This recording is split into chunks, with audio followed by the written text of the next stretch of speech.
Hi everyone, my name is Jessica Hundley and I'm here to talk about telehealth nursing and where the future of our registered nurses stand when it comes to telehealth.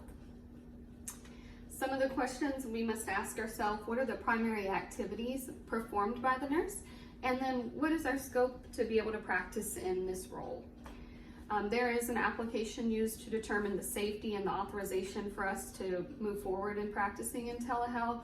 It's kind of set by legislation, the needs of the patient, the practice environment that we're in, and then the individual nursing competencies and whether they're secure in being able to perform those job functions.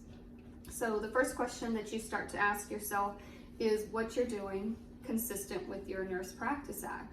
So that kind of provides, our regulation and our professional licensure. It gives us details on what we can and can't perform. That's our foundation. And then second is the role that you're being asked to perform, authorized by the facility that you work at.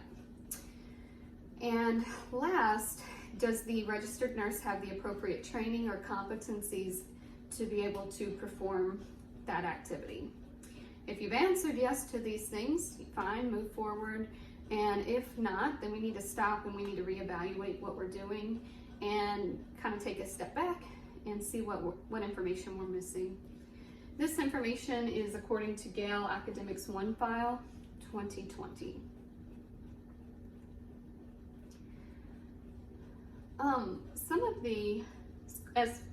In addition, the scope of practice, that doesn't change just because we're doing telehealth. The Nurse Practice Act is our guide in any way. We need to be sure that we're maintaining patient privacy and confidentiality and following the guidelines of HIPAA, the Health Information Protection and Portability Act.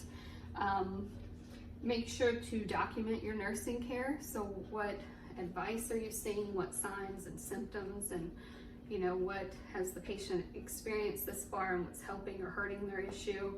And then document the patient's response to the treatment that you've recommended. And this information is according to Momentum, the Ohio Board of Nursing 2020. So some of the teaching and learning strategies when it comes to telehealth nursing, there's an algorithm or an acronym called SCHOLAR that you can use that's helpful for telehealth nursing. So we want to gather the symptoms of our patient, what are the characteristics of their problem. We want to get a complete and detailed history of what's been going on with them. What is the onset and the duration of their issue? What location is it present? What are the aggravating or associated factors? And then what are the relieving factors? So that kind of helps us gather all of our data so that we can present the issue clinically appropriate. And this information is from Metaxan and Webb 2019. Some of the educational preparation that's required to function in our role. Most telehealth nursing programs would prefer that you have 3 to 5 years of clinical experience in your area of expertise. And that's just so that when questions arise, you've got good information and foundation of knowledge to be able to respond appropriately and make good judgment and assessments. The other thing is that the American Academy of Ambulatory Care Nursing encourages telehealth nurses to become certified in ambulatory nursing through the American Nurses Credentialing Center. And that's via Metaxan and Webb 2019. So some of the interactions with other professionals include our respiratory therapists. So the respiratory therapists have been utilizing an electronic device at the patient's bedside for mechanically ventilated patients that allows them to read arterial blood gases right there at the patient bedside rather than drawing blood, having that sent to the lab, waiting for the interpretation, and then making changes based on that information.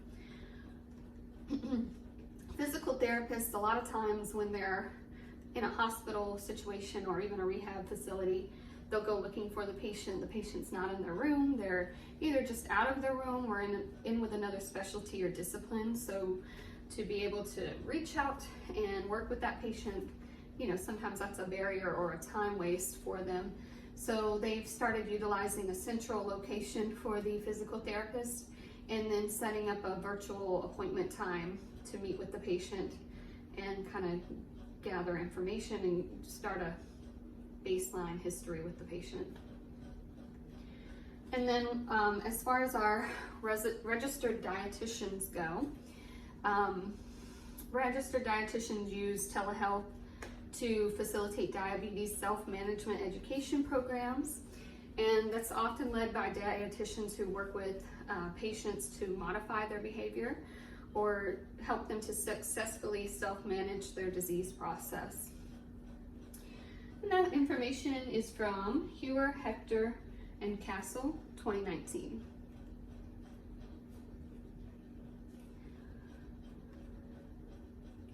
So as far as personal experience goes with some of the changes that we've made with telehealth, when it comes to friends and family, and even my own experience, the registered nurses through the University of North Florida, they've not been furloughed, but they've been working from home a lot, utilizing social media platforms and just trying to engage the students in that way to kind of come up with healthy dinner ideas or lunch ideas that they can make at home, healthier options that are quick and easy. And they have to kind of prove their need by showing how many likes or views or this or that or they're getting from their social media platform. And one of the reasons that they are still employed at this time is that the students have identified that as being one of the top priorities for themselves, something that they're interested in having more information on. Licensed mental health counseling, they've been utilizing Zoom platforms to communicate with patients and perform their assessments on their psychosocial behaviors and have therapy sessions. And then in my own clinical setting, you know, something a lot of us have probably gone through, we were planning to transform into a more virtual world in the next 10 years, and that's really been pushed to doing that in 1 to 2 weeks. And just working with all disciplines such as your insurance and financial portion of that, to the scheduling team, to nursing, and then the physicians, you know, just the communication that's been going on, the updates that change every 5 or 10 minutes from how we're gonna get this practice put into place so quickly. So everyone's been working really hard at that. And then some of the things that we found successful are patient visits that have to do with acne or rashes. You know, we can kind of help them along, but more of the skin exams, you have to be in clinic for your biopsy usually. So patients can upload their photographs to their portal ahead of their visit, and that way, you know, the physician has a good viewing of what their issue is and hopefully can help them manage that in the meantime before they can get in. Also, you know, we streamlined the process so that we could get all of our high-risk cases, surgical cases, into the facility, and then left the lower risk ones for later down the line when COVID is more settled. Some of the skills and abilities that we need when it comes to telehealth nursing. You gotta have your critical thinking skills, because a lot of things you don't have a direct algorithm to follow. You know, you go by it based on your clinical experience and your time in the office in order to give advice to patients. You need to create a mental image of the patient. You gotta have yourself forming a relationship so that you don't just feel like you're talking to the phone or the computer screen. You need technical skills. You need to be able to navigate in the electronic medical record and then utilize the phone transferring, and listening skills. Let the patient kind of tell their story and what's concerning them, and hear their complete information so that you can respond and give them good advice. There should be some sort of computer-generated guidelines that are in place, and hopefully down the road with more experience we'll be able to kind of establish those guidelines more clearly. And then in the end, no matter what guidelines are in place, you got to utilize your own clinical judgment to be able to decide when a process needs to be overridden, excuse me, or when changes need to be made. Some of the telehealth etiquette, your presentation is important.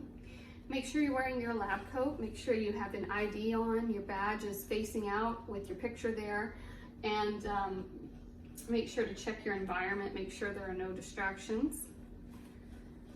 Put a do not disturb sign on your door so you don't have people coming in and out during your presentation. And then nonverbal cues as well. Make sure to maintain your eye contact with your client. A lot of times the cameras can be placed above or below your computer screen, so you kind of look like you're not really looking at the patient. And then too, sometimes we get in a mode where the top of our head is cut off, or the side of our face, or the bottom of our head. So just trying to stay present, centrally located during your patient visit. And then your facial expressions are important, so they know when you're concerned or when you're friendly. I don't think your smile shows up quite as big when you're on camera, so just being more expressive for your patient. And some of the verbal cues, we want to make sure our patient knows that just because we're in a different clinical setting, that their information is secure, and that we're following HIPAA. All the equipment that you're using is under the HIPAA guidelines. For example, we've started utilizing iPhones to take photographs of patient lesions, and you don't want your patient thinking that, is this a personal phone? Where's this information going? So you want to make it clear that the photograph is being uploaded directly to their chart. It's only used for medical use. And then introduce yourself. Make sure to make your title known so they know who they're speaking with. And this is according to Gustin, Cott, and Rutledge 2020. Unique fact about telehealth nursing. So one of the things that I did think was interesting when it comes to telehealth nursing is that you need your, or it's recommended that you have your credentialing in ambulatory nursing. And I recently had an email sent to me from my facility to get that certification. So it does make me a little more interested in obtaining that, just with the way of our future of healthcare and where that's heading today. And there are references here available for viewing as well, if you have any questions. Thank you.